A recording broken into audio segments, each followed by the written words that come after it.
These are reaching the roof of heaven. One of Africa's finest singers, ladies and gentlemen, turn on the motherfucking beat and give me the roof. Doug Mutai!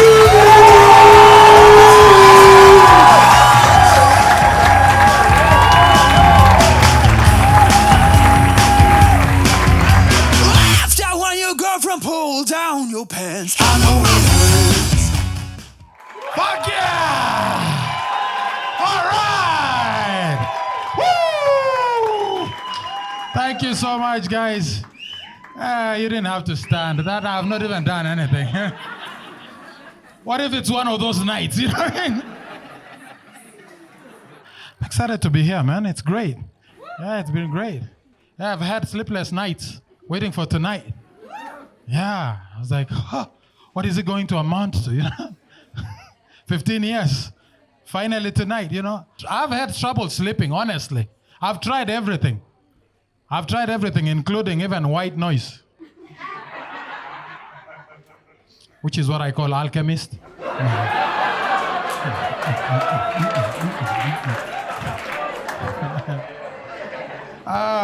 Do you guys go clubbing from time to time? I think we're done, you know. We are from that generation that doesn't want to let go. I don't know if you guys are aware of that. I am of that generation. Because when we were kids, it was only young people who were going dancing. Old people were just hanging out. Now we are there. We have a club dedicated for people my age. They play music from my time. It's called 2 and 3. I don't know if you guys have gone to. Yeah. When you go to that club, everybody looks a bit married with a little bit of open-mindedness.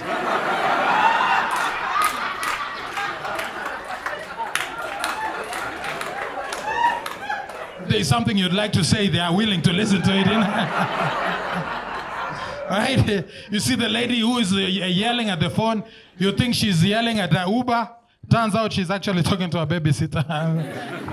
Kesho wanaenda kanisa, yes, walale sahi. Watoto walale sahi, ndio waende kanisa. Now, yeah, that's what I'm saying. I'm like, we're at that age where it's like, life is happening when we have accepted it, you know? Life is happening. Like, when you are a hard worker in school, or even not, you always intended to be successful somehow, you know? Right? And one of those things is, for me, like, I was like, first of all, when I grow up, I'm going to be very good with my finances. And I'll make sure I'm not broke. Because, you know, you talk to grown-ups and be like, I don't have money. I'll be like, how comes? You're a grown-up. But like, when I grow up, I will always have money. And then you grow up and you're like, where? It's become a difficult situation, you know? Have you ever gone to the bank? Like, one of my least favorite things is going to the bank when you have a payment. I don't know if anybody here has been in the Juakale business. You go to the bank, you're waiting for your money, you're going to check kama imeingia. Have you ever been told that? Like, ongea na accountant, angalia kama imeingia. You go and check, because, you know, small business owner, sometimes you have to wait, you know what I mean? I go to the bank. My least favorite thing is when I go there and I know there's nothing in my account, and then I get a good-looking teller. I'm like, I'm disappointed, because good-looking tellers don't understand life. Like, they look at you and be like, how comes you don't have money? Like, you know, they'll judge you. They'll be like, next. And then they'll tell you, enter counter 13. I'm like, you go to counter 13 on the other side. Let me wait here. Why you want me to go around again? Go to counter 13 on my behalf. All right? But what my favorite is when I get an average-looking teller or an ugly dude. An ugly dude gets life. Oh, they understand. You know what I mean? Oh, they get it totally. Like, even things you don't already understand, they understand for you. Then you walk in there, they look at you, your eyes and his eyes, they connect. It's like, bro, I got you. They'll dilly-dally, make it look like your case is complicated. It requires approval from central bank.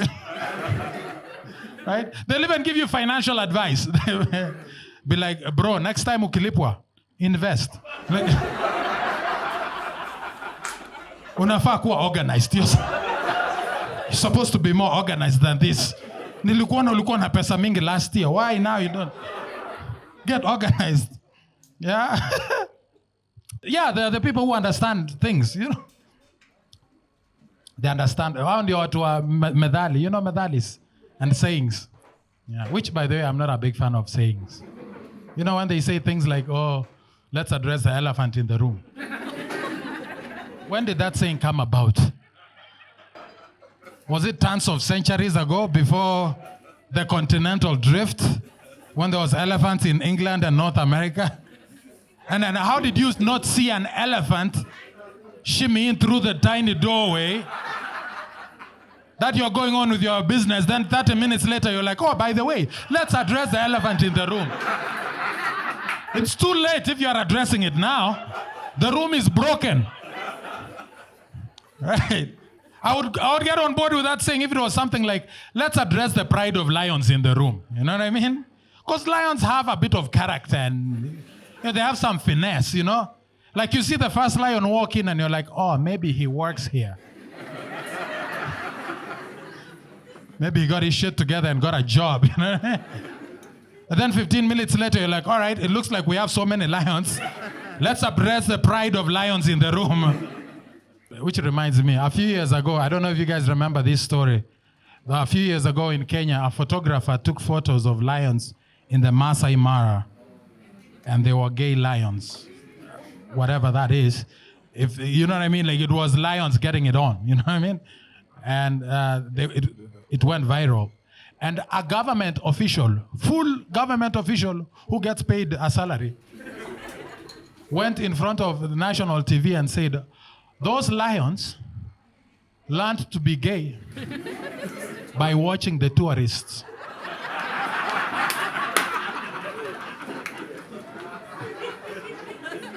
You guys remember that?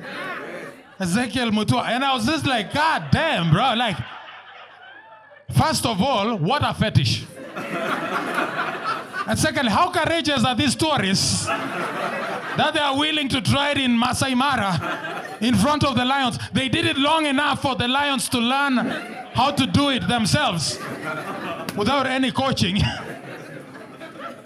Right? And as a government, by the way, you should know.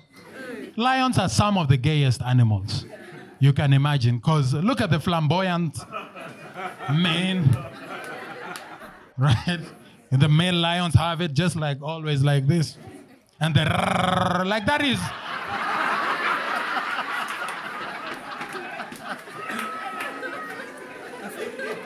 Lions are fierce. And fierce is only a word used by gays. Oh, that was interesting. Yeah. Which is actually making my life difficult sometimes when you talk about government officials. Because I know I struggle a lot, especially I've had a very rough year in the last year when we had the Maandamano, because apparently I look like a crossbreed of Kipchumba Murkomen and Gideon Moi.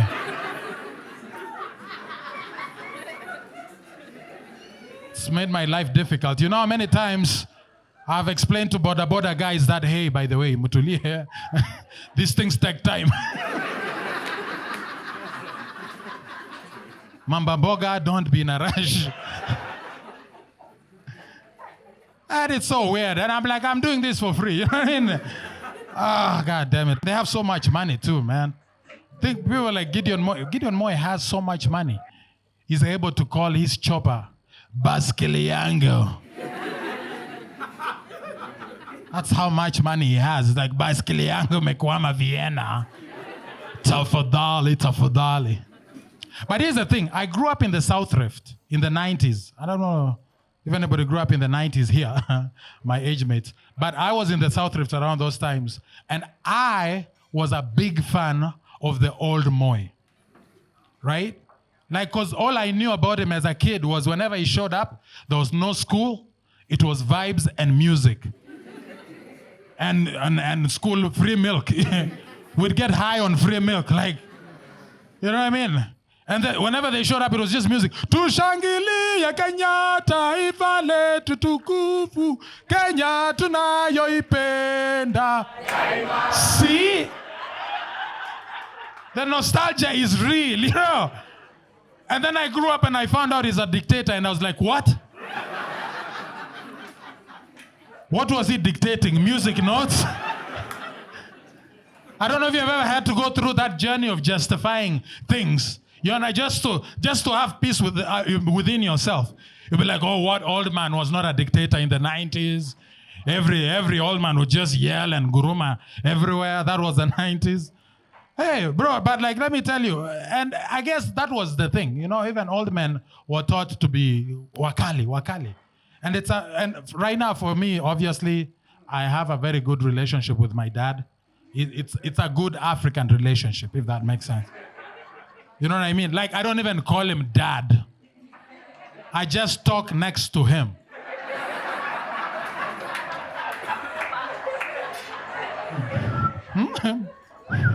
Naona leo utanyesha.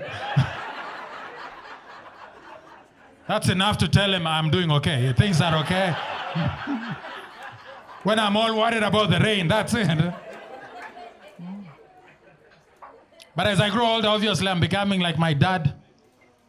Except the church, because he's a church guy, you know, he goes to the church. And usually Sunday is busy. I'm sleeping on Sundays, you know what I mean? I'm like, can you make it an evening, you know what I mean? If they put church on Tuesday, maybe I might go, you know. But I actually stopped going to church, you know, because of very specific reasons, my own reasons. Just a small pet peeve, like, why is it that every time in church, whenever they are singing, there's always a guy who's trying to talk in the middle? It's like, damn, and they sing like that. Damn, yeah, yes, hallelujah, damn. Yeah, yes. So then they start doing that, blah, blah, blah, blah, blah, blah, blah. Like, what are you doing? The song is not over. What are you doing? You're praying before we finish. We should all pray and submit at the same time. What are you? This guy is trying to make us look bad. You know what I mean? He's trying to hit submit before the rest of us. He's going to tell God, those guys are not serious. Me, I'm already here. And it doesn't matter what church too, you know. When you start having a bit more money, you go to the fancier church. The church with the lyrics on the wall. The karaoke church. They have a projector showing you the real lyrics for your convenience, you know. They always have a guy talking as well. What shall I render to Jehovah? For he has done. Come on, sing it out loud for us. Like we are singing. The words are moving too fast. Slow down the karaoke machine.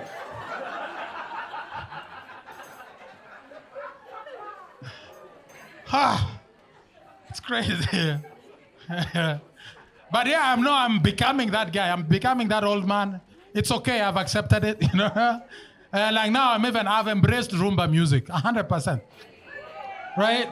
Nostalgia, yeah. Yeah, dude, I love rumba music, you know. But I've learned this. However much you love rumba music, don't ever make love to rumba music. Because they're 50 minutes long.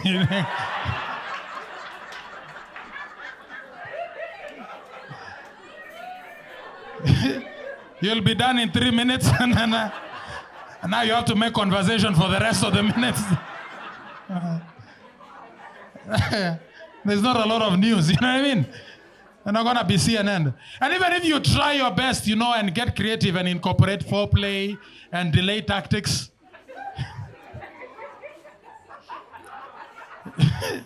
you'll still find yourself at that 20-minute mark of the rumba music song. Every rumba music song has that 20-minute mark where they're just talking. It's like Mario Nalelie. Mario.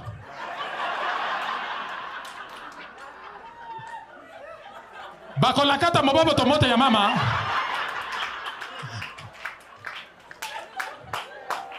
Kuloto ya mama. Kinshasa.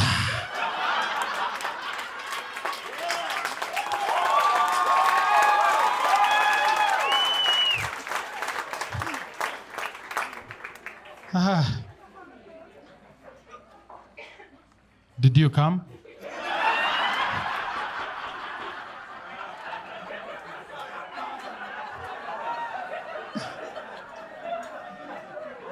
Feedback na muhimu. Feedback na muhimu. And even as that is happening, another thing is happening. The internet is also treating me like an old man. My computer is treating me like an old man. I don't know about you, but because, okay, we all know that Kiswahili is a beautiful language, right? But it's also historically been used to address old people who are assumed not to understand English. That was the whole case, right? And or people who are considered maybe they're not very literate, you know, Kiswahili. Because like, I don't know, elsewhere I've seen it, but in Kenya, I have not seen do not litter. But I've seen usitupe taka ovyo. Right? Or I've seen usikojoe hapa. But there's nowhere written, do not urinate here. They always do it in Kiswahili. And that's what's happening to me. I open a tab on Google Chrome, and it says Ilani.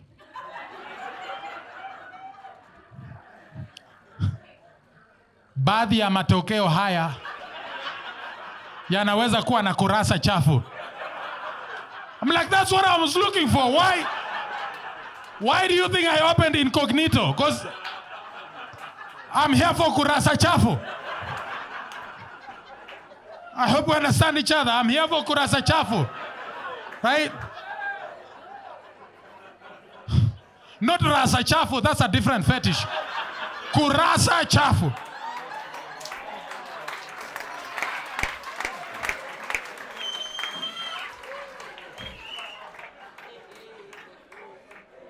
It's insane, man. Facebook is talking to you like that. Is like chapisho lako limeidhinishwa. Leave me alone. Don't make me feel old, you know? No, it's so weird because like they know about us. They know my life. Why are you? Because you know, like, have you seen? They know you think of something, next thing you're getting an ad for it. It's crazy. So I'm like, if you know that much, you should know that I don't like this.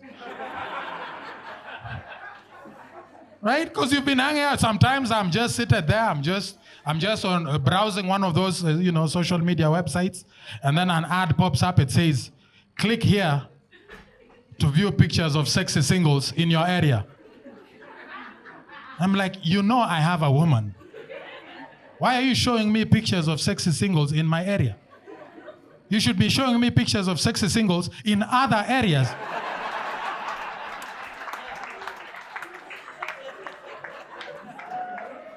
I don't want to shit where I eat. What are you talking about?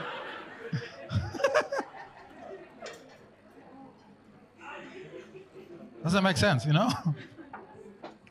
But obviously, yeah, I'm in a bit of a relation. Well,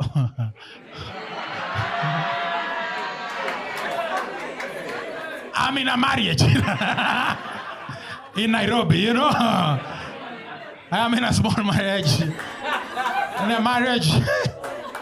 And it's good. It's helpful, It's fantastic. It's good. Because especially when you're married, there is one thing you know. At some point, maybe not today, maybe not tomorrow, but at some point, you might get laid. You know what I mean? You will get laid. So it's not one of those things that you write off. It's existing, Because, first of all, that's why I like it. But I also loved being single. Yeah? Because, being single, I was like, I love it. I can fuck whoever I want, whatever the fuck I want. But I didn't realize they have to want to fuck you back. So I was walking around with these unexplainable dry spells. Just experiencing life. Baridi. And it was always bad, And then I realized, actually, I don't miss it, Because one of the things about being single is... whenever you get late, it's a gamble. You know what I mean? You'll go on dates, yes. But whether this happens today, that's not up to you. You can only hope, And sometimes you'll be out on a date, you're having fun, you're drinking, you're dancing, and you're like, all right, it's gonna happen. right? And then that's the day she's like, oh, I'm not in the right state of mind. You're like, what fucking state of mind? Well, anyway, nice seeing you. We'll see you again next time. Okay. You start thinking about the future at that point, you know, and you just go home and you jerk off angrily. Why near 3,000?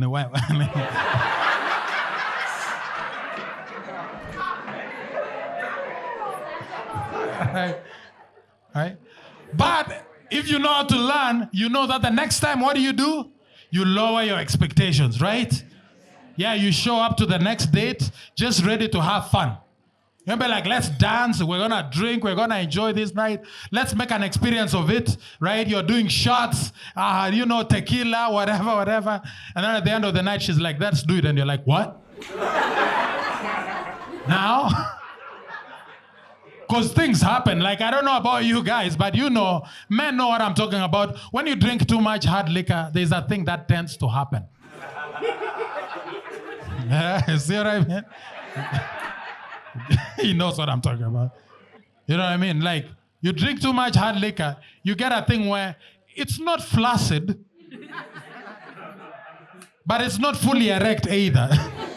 It's like in the middle. It's like, it's heavy.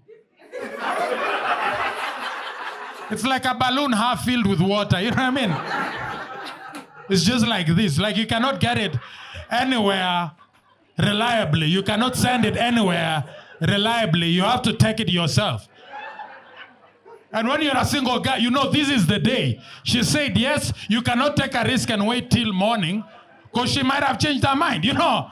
So you gotta do it right now. So that's when you pull all your resources. You'll be like, my fingers, what have I never done for you? Just get me inside. It's like, have you ever seen how they stuff those pro boxes in Ushago? They just fill it with this. Just get me inside. Once I'm inside, I'll know what to do. I'll just move my waist ever so slightly so I can take it, you know?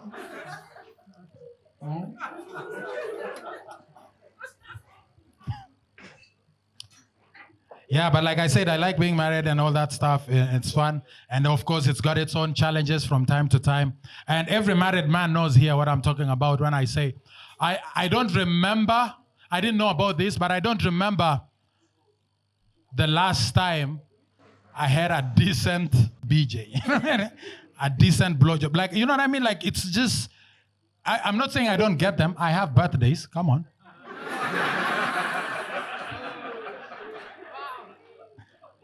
But have you ever had it where it feels platonic? Have you ever had, it feels like platonic fellatio? What is this, ladies? What is this? What are we doing?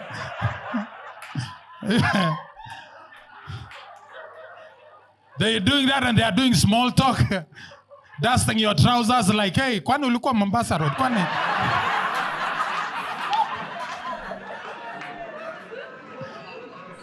You know, I want to feel like you're in danger so I can rescue you, you know. I can't tell you how many times, you know, I've stuck my thing outside the mosquito net so that hopefully get sucked by some fairy or a mosquito. I don't care. Just something. Different sensation out there. All right.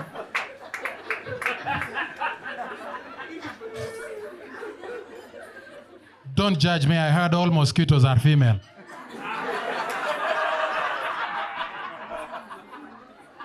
They're anopheles. So if there is anybody here who's young and they are beginning to date, I can give you advice already freely, right? Like if you ever move in with your significant other, always make sure, try to live on the ground floor.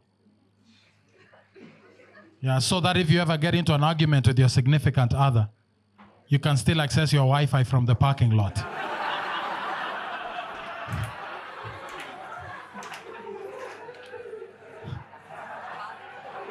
Nothing like being in exile and using bundles at the same time, you know? Where you have paid for Wi-Fi. Kakwa parking. Kakwa parking. Speaking of moving, every time I have moved, I've always done this thing where I used to move myself. Like I pack all the boxes and everything, then I put them in that pickup, and then I go to the next place. And when I got to the new place, I would unpack my boxes on a need to unpack basis. There's no unpacking fully and making the house. No. Just you need something, you get it. But then last year I moved again, and something interesting happened. I had never known about this for some reason. There's companies you can pay, and then they'll come and move everything from your old house, put them in boxes, take them to the new house, and they unpack it exactly. They'll copy-paste your old house in your new place. It's amazing. I was like, I don't even have to stress out. Just moving, And that's what happened, right? I moved finally last year. I used one of those companies, moved me to a new place, and they unpacked everything. And even my old boxes that I had not unpacked, they just left them as they found them.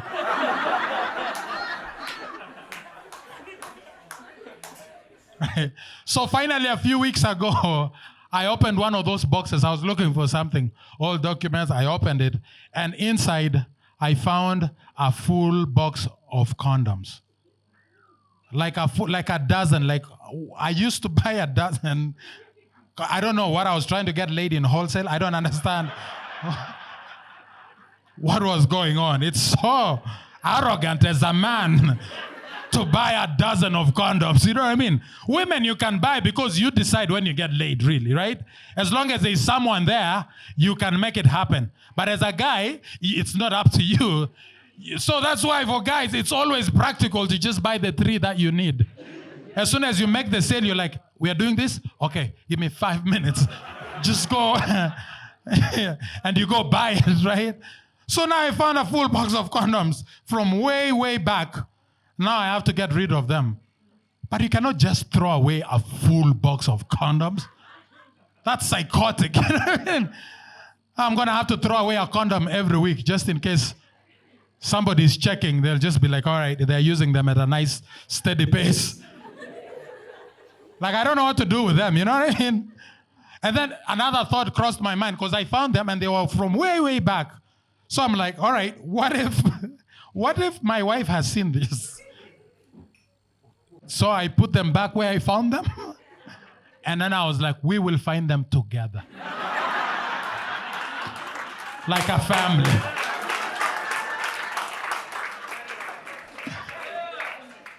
Right? It was like, oh, wow, what is condoms? Whoo! Must be the old tenant. I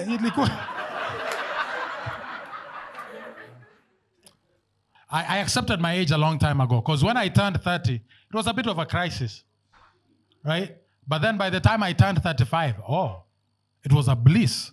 I was like, this is fantastic. I'm living life fullest, right? Right now I'm 38. I'm having the time of my life. I'm in a good place mentally. I'm in a good place emotionally. I'm in a good place financially, right?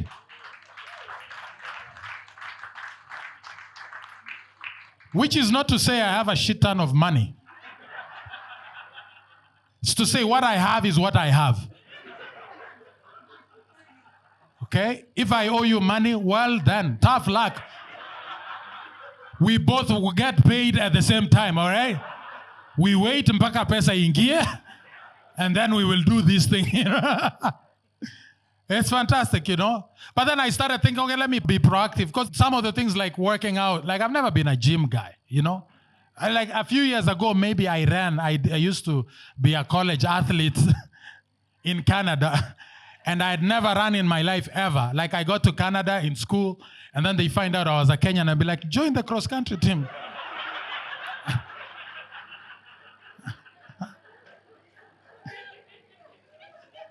I'm not making that up. And I joined. And I made it to the nationals. I swear. Like 2 years later, I made it to the national. It was the craziest thing ever.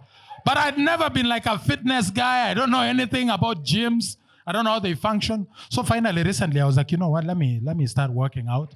So I talked to my friend and I was like, what can I? And I was like, recommendations. And then I have many friends. And sometimes you talk to your black friends and you're like, yeah, the Calais friends you have, you ask them, hey, gym recommendation, be like, sunaenda tu na Google. Like, at how they don't know, you know. So then I talked to my white friend, and he's like, I can recommend you a gym that I go to, go check it out. And I was like, okay, cool, right on. So I went to this gym, and I was determined to sign up and get in shape, you know, and just feel better about myself. He said, you can feel younger, you know. So I signed up to the gym. I went to sign up, and I made it to the counter. And as I was talking to the counter lady, I realized that, this is a white price gym. Like, because they tell you how much you're going to have to pay every month. And you're like, listen, I am sure if I needed to come up with 18,000, I can do that. But I cannot justify paying that much every month just to lift things. My grandmother would never forgive me. Say, enda kwa shamba. You know what I mean? Like, but I was already at the counter. I could not just like bail out. So I just decided to help them disqualify themselves. So I started asking them, so, okay, cool, 18,000. So do you accept M-Pesa or card? And they're like, yeah, we accept M-Pesa and card. And I was like, cool. That's really good. That's really good. What about, do you accept Bitcoin?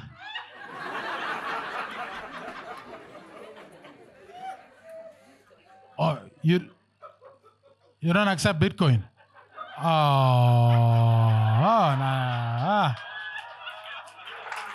Nilikuwa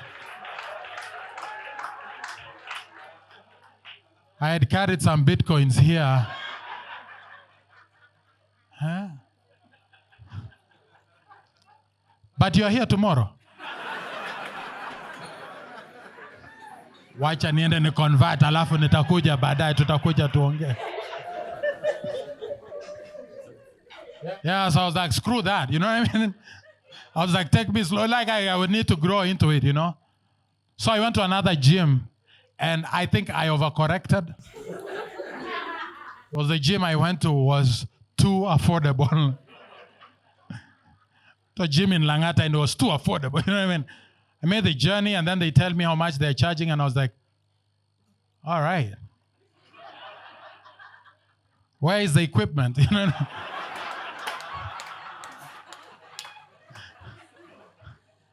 Well, let me see your business plan. You know what I mean? How do you make money? What do you mean? That's what you're charging. How much are you charging here? Like, what is... And you see that gym, there's a guy, the guys are just hanging out and talking. There's a guy who's in very good shape, but he's never lifting. He's just sitting at the corner. They're just talking. I'm like, this is a fitness podcast, really, that I signed up for.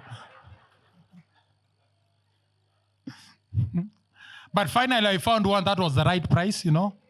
I talked to them, and they're like, yeah, they told me. And I was like, all right, that's a good gym. So I started working out there. I started going there every week. And I don't know about you guys, but sometimes I decide that I'm going to do 10 reps of something, and I change my mind at 7. I shouldn't have to explain myself to anybody, okay? Least of all the guy who's walking around like this, instructing people. Why are you, by the way, why do gym people talk to people like that? You know I'm respected where I come from. Why are you yelling at me like, push, push? I'm like, wewe chunga. Push kitu gani? Stop talking to me like that. Push, why? And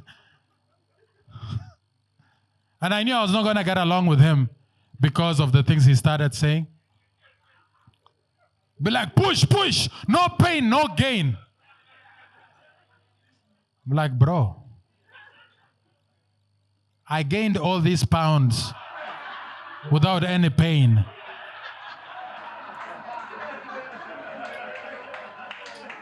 What are you telling me right now? Wachana na mimi. Yeah, man. And I started even questioning why I went to the gym in the first place. I was like, was I going for fitness or for self-defense? You know? Because self-defense is a different story too. Like, you can't really defend yourself I get robbed. That's what makes part of my relationship with Nairobi a bit difficult, because I got robbed a year ago. I got robbed, and it's a thing where they broke into my car and they stole a very expensive laptop. Now, the thing is, anywhere else in the country or in the world, if you get robbed, the first thing you should always do is you report the crime. Nairobi is a little bit different. If you get robbed, the first thing you do is you accept that this has happened. You know what I mean? Stop wasting your time saying, oh, how could they do that to me? They did it. So the first thing is you accept so you can go through the emotions quicker, resolve yourself and move forward, And that's what happened to me. I see my car, the side window has been broken, and immediately acceptance. And now I started getting angry at other things. Now I start getting angry at why the fuck would you break my side window if you're good at your job? Why can't you use a wire or a safety pin and shimmy the lock? You can Google this, you can YouTube this, or you can ask AI. Just do it there so that I don't have to go to now I have to go to the garage in the morning because of your incompetence. Man, I hate people who don't know how to do their jobs. I can't stand them, Yeah. Because I don't know, have you ever been robbed by a newbie? A person who's doing this for the first time? It's freaking annoying. It's like, I'm like, what is it, young man? Speak up. Enunciate your words. What are you saying? Communicate clearly. Right? Because why I'm not comfortable giving you my valuables. Then you're going to sell it for less than it's worth. And I've lost it, and now you have also lost it. What is that? Don't you have an exit plan for this business you're doing? Hey? Because on the other hand, have you ever been robbed by someone who knows what they're doing? It's a freaking delight. That's what it is. Oh, they know what they're doing. First of all, their onboarding process is very clear. They have very clear safety instructions, okay? They'll introduce members of their team before they get started. Be like, on my left, this is Jonte. Yeah. Jonte is going to be handling all the heavy artillery today. He's really good at what he does. He could have been a policeman, but that's a story for another day. And then on my right, we have Janet. Janet is going to be taking all your valuables and putting them in her purse. She's also really good at what she does. And she's our 2/3 gender rule diversity hire.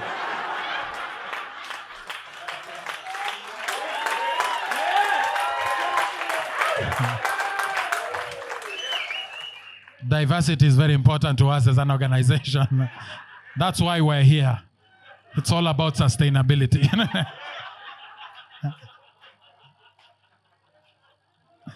Right?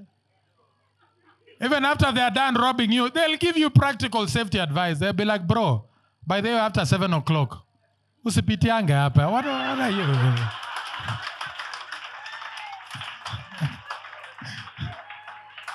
Like, you look like a decent guy. I don't even...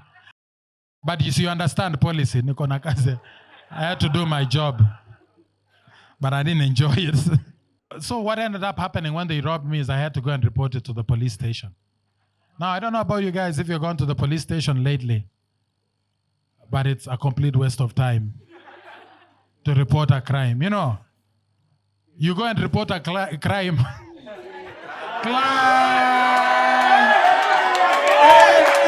Diversity.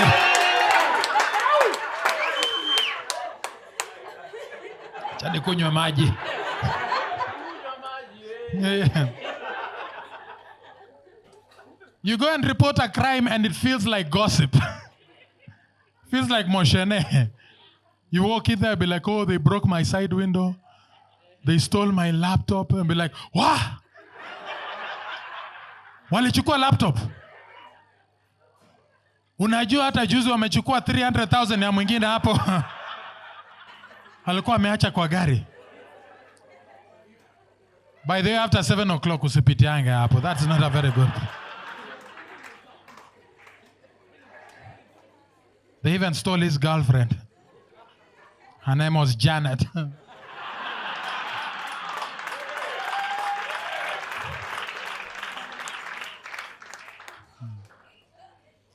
Yeah, but if they're even better at what they do, if they're even better at robbing you, they'll have you voting for them every 5 years.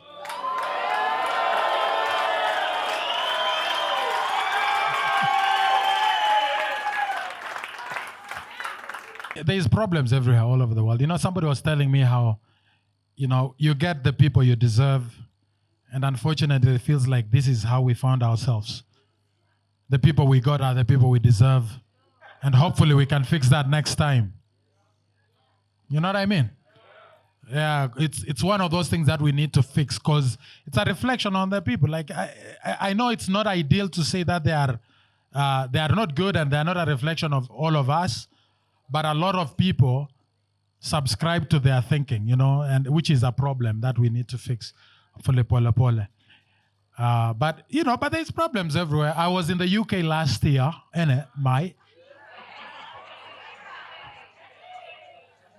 Sorry. Right, innit? No, the reason I'm saying that is like it's one of those reminders that there are things that we could really take care of, and then there are others, I don't know. It's up in the air.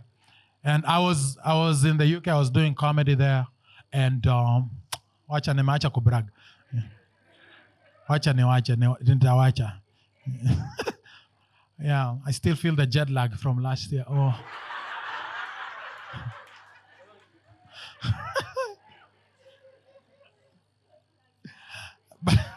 Yeah. But I was there, and you know, it was one of those things. I was performing in Manchester, London, and all these places. And then I found myself in, you know, during the day I was taking pictures of the architecture. And one of those days I was going for a walk with my friend, and I found myself in this block, you know, this block of, you know, street block. And I saw a full row of tents, like they had tents all over, just a row of tents. And they were homeless tents, to be clear. They were full of homeless people. And I've always understood, I've always known how the homeless people looked like, you know, in that Western world. I didn't know about the tents. This is a new development, right? So I was looking at the tents and I was like, what? And then, so the first thing that I do was, obviously, I pull out my phone to take a picture. And then my buddy who was with me was like, bro, you know these guys are not camping, right? And I was like, yeah, I know. But I'm a tourist.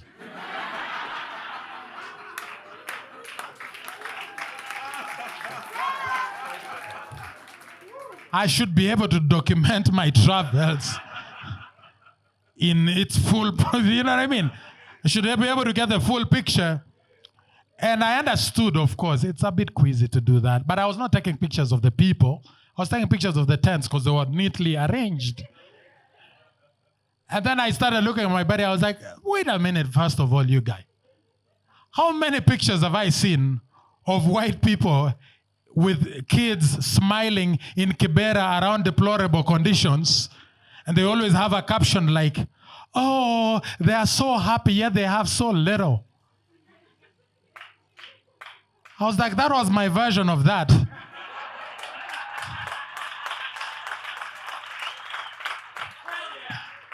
That was me going, oh, they are so homeless, yet they are so organized. Look at that. That is a straight line I'm seeing there. Thank you very much, guys. You guys have been lovely. Amazing, amazing. Thank you so much. Thank you, thank you. Doug fucking Mutai, ladies and gentlemen.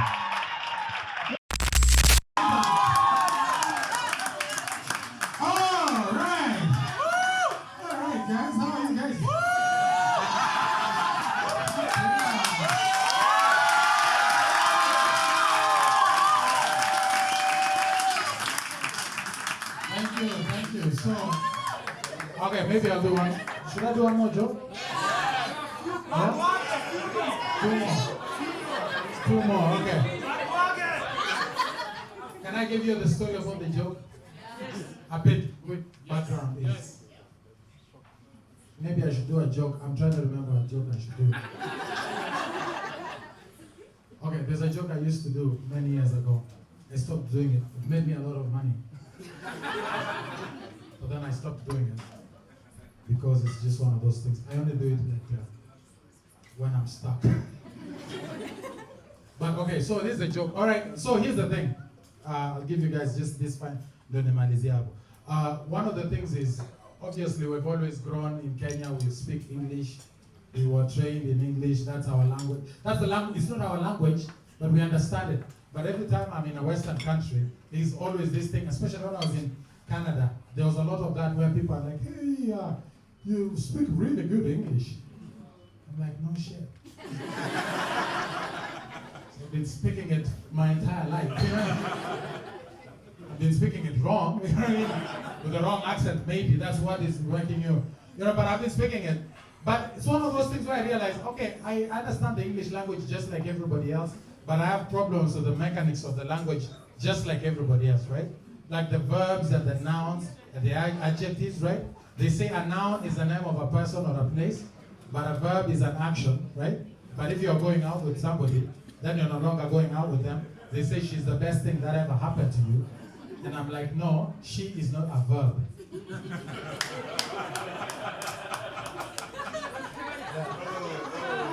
That thing should be, she's the best noun that ever happened to you, right? Like I have problems with like certain phrases, like when they say, put your hands together in reference to applause, right?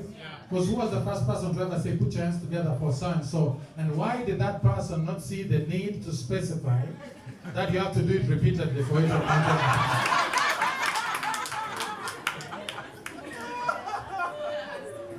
Right? I have problems with words that rhyme, but they're the polar opposites of each other. For example, positive and negative, and the fact that they're interchangeable. Right? I can say I am positive, I'll visit you next Tuesday. That's on the affirmative, right? That's a good thing. But if you go to a hospital and they do a cancer test or a COVID test and they say the COVID test came out and it's negative, that is still good. Why? Should be bad because it's the opposite of positive, right? Can imagine my utter disgust and disappointment the first time I went to a sex clinic. They measured everything and then they told me the HIV test came out and it's negative. And I was like, what the? I knew what she was questionable. But it was too late, right? Because we were already broken up. Yeah. She was the best thing that ever happened to me.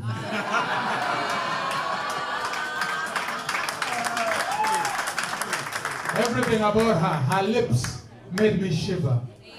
Her embrace made my body temperature skyrocket. Her touch made my knees buckle, and that is when we broke up because all those are signs of malaria.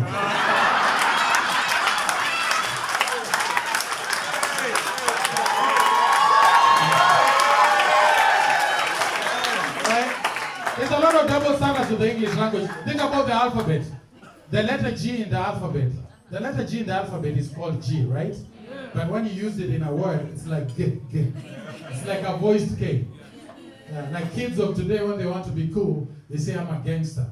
But when they want to be even cooler, they say I'm a G. I'm like, no, it's not a G, it's a G because it's a G you're using the G unit.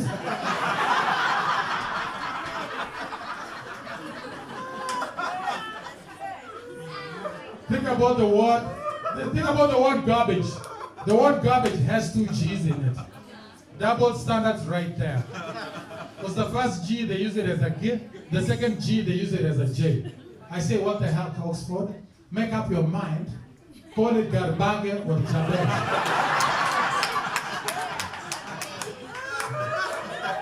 I say, let's occupy Oxford and start our own language and call it Language. Who's with me?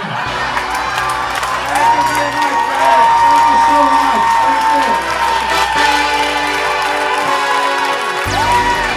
Thank you.